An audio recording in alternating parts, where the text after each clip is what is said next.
Hello friends, नमस्कार, जय हिंद। स्वागत है आपका गवर्नमेंट एग्जाम प्रिपरेशन चैनल में। आज हम लोग देखने वाले हैं 5 जुलाई 2023 करंट अफेयर। चलिए शुरू करते हैं आज की क्लास। आप लोग हो जाइए तैयार। आज का पहला प्रश्न है, ब्रिटिश बच्चों के लेखक माइकल रोसेन को कौन पुरस्कार मिला है? हाल ही में ब्रिटिश बच्चों के लेखक माइकल रोसेन को कौन सा पुरस्कार मिला है? पेन प्रिंटर पुरस्कार 2023, पुलित्जर पुरस्कार 2023, नोबेल पुरस्कार 2023 या इनमें से कोई नहीं? तो उत्तर हो जाएगा इसका ए, यानी कि पेन प्रिंटर पुरस्कार 2023 जो है हाल ही में मिला है किसको? ब्रिटिश बच्चों के लेखक माइकल रोसेन जी को। तो ये चित्र में देख सकते हैं, ये हैं लेखक माइकल रोसेन, इन्हीं को ये पुरस्कार मिला है। तो इस पुरस्कार के बारे में थोड़ा जान लीजिए। यह प्रतिष्ठित पुरस्कार यूनाइटेड किंगडम, आयरलैंड या राष्ट्रमंडल से आने वाले लेखक को दिया जाता है।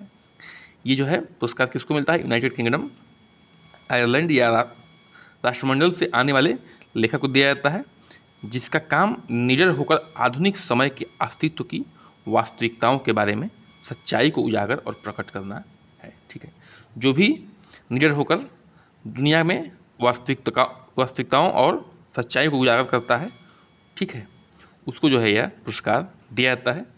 आगे बढ़ते हैं, प्रश्न संख्या 2 पे आते हैं। किस राज्य में जगन्ना अम्मा वोडी योजना शुरू की गई है? किस राज्य में जगन्ना अम्मा वोडी योजना शुरू की गई है? तमिलनाडु, मध्य प्रदेश, आंध्र प्रदेश, केरल? तो इसका उत्तर हो जाएगा सी, यानी कि आंध्र प्रदेश। ठीक है, आंध्र प्रदेश में जगन्ना अम्मा वोडी योजना शुरू किया गया है। तो यह है इंडिया का मैप, और इंडिया के मैप में आप लोग देख सकते हैं, यहाँ है आंध्र प्रदेश, राजधानी की आंध्र प्रदेश की वो है अमरावती। ठीक है, यहीं पे योजना शुरू की गई है। और ये हैं जगन मोहन रेड्डी जी, आंध्र प्रदेश के सीएम, इन्होंने शुरू किया है। तो इस योजना के बारे में थोड़ा जान लीजिए।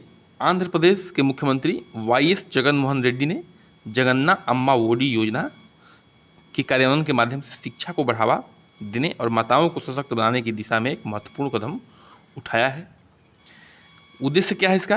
लगभग 42 लाख माताओं को वित्तीय सहायता प्रदान करना है, जो उन्हें अपने बच्चों को स्कूल भेजने के लिए 15,000 रुपये का वार्षिक उपहार प्रदान करेगा। यानी कि एक वर्ष में जो है यह योजना के अनुसार 42 लाख माताओं को 15,000 रुपये मिलेंगे। किसके लिए? उनके बच्चों को पढ़ाने के लिए। ठीक है, तो ये बहुत ही प्रशंसनीय योजना है। तो आंध्र प्रदेश के बारे में बात हो रही थी, उसके बारे में थोड़ा जान लेते हैं। गठन कब हुआ था आंध्र प्रदेश का? 1 नवंबर 1956 को इसका गठन हुआ है। राजधानी कौन सा है? हैदराबाद है। सबसे बड़ा शहर कौन सा है? विशाखापट्टनम है। जिले कितने हैं? 26 हैं। राज्यपाल कौन है? एस अब्दुल नजीर जी हैं। मुख्यमंत्री कौन है? वाईएस जगन मोहन रेड्डी जी हैं। ठीक है, विधानमंडल में कितने सदन हैं? तो 2 सदन हैं। विधानमंडल में कितने सदन हैं? 2 सदन हैं। विधान परिषद में 58 सीटें हैं, विधानसभा में 176 सीटें हैं, संसदीय क्षेत्र में राज्यसभा में 11 सीटें हैं, लोकसभा में 25 सीटें हैं। राजभाषा क्या है? तेलुगु है। और साक्षरता कितना है? 67.41% है 2011 के अनुसार। 67.41% है साक्षरता। लिंग अनुपात कितना है 2011 के अनुसार? 993 महिलाएं हैं 1000 पुरुषों पर। प्रश्न संख्या 3 पे आते हैं। पीएम प्रसाद को किस कंपनी में अध्यक्ष और प्रबंधक निदेशक के रूप में नियुक्ति मिली है? ठीक है, पीएम प्रसाद जी को किस कंपनी में अध्यक्ष और प्रबंधक निदेशक के रूप में नियुक्ति मिली है? एचएल में, एनपीसीआईएल में, कोल इंडिया में? इनमें से कोई नहीं। उत्तर हो जाएगा सी, यानी कि कोल इंडिया में हाल ही में पीएम प्रसाद जी को क्या मिला है? अध्यक्ष और प्रबंधक निदेशक के रूप में नियुक्ति मिली है। तो इस चित्र में देख सकते हैं, ये हैं पीएम प्रसाद जी, इन्हीं को नियुक्ति मिली है कोल इंडिया में। तो कोल इंडिया के बारे में थोड़ा जान लीजिए। यह किस प्रकार की कंपनी है? सरकारी उद्योग है। क्या उत्पादन करता है? कोयला और लिग्नाइट टाइप की जो है उत्पादन करता है ये उत्पादों को। स्थापना का हुआ था 1975 में, कोल इंडिया का स्थापना हुआ था। मुख्यालय कहाँ पे है? कोलकाता, पश्चिम बंगाल में क्या है इसका मुख्यालय है। किसका? कोल इंडिया के बारे में हम लोग बात कर रहे थे अभी, ये सब जो है उससे संबंधित डाटा है। आगे बढ़ते हैं, प्रश्न संख्या 4 पे आते हैं। Lieutenant general M U. नायर किस संगठन के 9 प्रमुख के रूप में नियुक्त हुए हैं? Lieutenant general M U. नायर जो है किस संगठन के 9 प्रमुख के रूप में नियुक्त हुए हैं? एनसीएससी, सीबीआई, रा? इनमें से कोई नहीं। तो उत्तर हो जाएगा ए, यानी कि NCSC के जो है प्रमुख के रूप में नियुक्त हुए हैं कौन? लेफ्टिनेंट जनरल MU नायर जी। तो चित्र में देख सकते हैं यही है, लेफ्टिनेंट जनरल MU नायर जी को नियुक्ति मिली है। आगे बढ़ते हैं, इससे पहले तो कुछ और जान लीजिए इस प्रश्न के बारे में।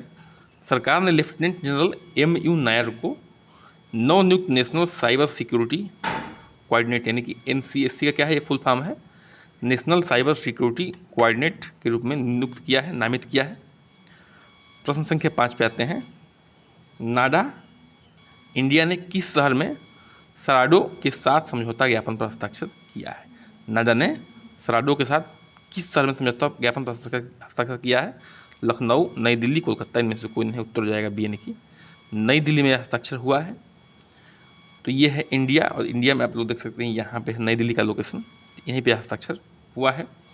तो इस प्रश्न के बारे में थोड़ा जान लीजिए। नाडा का फुल फॉर्म क्या है पहले तो यह जान लीजिए। नेशनल एंटी डोपिंग एजेंसी, नाडा का फुल फॉर्म है भारत और दक्षिण एशियाई क्षेत्रीय डोपिंग रोधी संगठन साडाओ, ठीक है, ने डोपिंग विरोधी प्रयासों में क्षेत्रीय सहायता को मजबूत करने के उद्देश्य से एक समझौता ज्ञापन पर क्या किया है? हस्ताक्षर किया है। आगे बढ़ते हैं, प्रश्न संख्या 6 पे आते हैं। संयुक्त राष्ट्र खाद्य और कृषि संगठन FAO ने किसको महानिदेशक चुना है? हाल ही में संयुक्त राष्ट्र खाद्य और कृषि संगठन ने किसको महानिदेशक चुना है? अजय बंगा को, क्यू डोंगयू को, रजत भाटिया को, इनमें से कोई नहीं उत्तर हो जाएगा बी यानी कि क्यू डोंगयू को जो है हाल ही में संयुक्त राष्ट्र खाद्य और कृषि संगठन ने महानिदेशक के रूप में चुना है। तो चित्र में देख सकते हैं ये हैं क्यू डोंगयू जी, इन्हीं को चुना गया है महानिदेशक। थोड़ा इसके बारे में जान लीजिए। FAO जो है संयुक्त राष्ट्र की विशेष एजेंसी है। क्या है? FAO जो है संयुक्त राष्ट्र की क्या है? एक विशेष एजेंसी है। स्थापना कब हुआ था इसका? 16 अक्टूबर 1945 को स्थापना हुआ था इसका। मुख्यालय कहाँ पे है? रोम, इटली में है। मूल संगठन क्या है? संयुक्त राष्ट्र आर्थिक और सामाजिक परिषद है। FAO में 194 देश हैं और यूरोपीय संघ सहित 195 सदस्य शामिल हैं, ठीक है। तो इसमें इतने जो है सदस्य देश शामिल हैं। तो ये जो है FAO के बारे में क्या था, डिटेल जानकारी थी। इतना जो है बहुत है किसी भी एग्जाम्स के लिए। इसी के साथ जो है हमारा सेशन क्या होता है, समाप्त होता है। कृपया चैनल को सब्सक्राइब करिए, लाइक करिए, शेयर करिए, कमेंट करिए, बने रहिए हमारे साथ। नमस्कार, जय हिंद।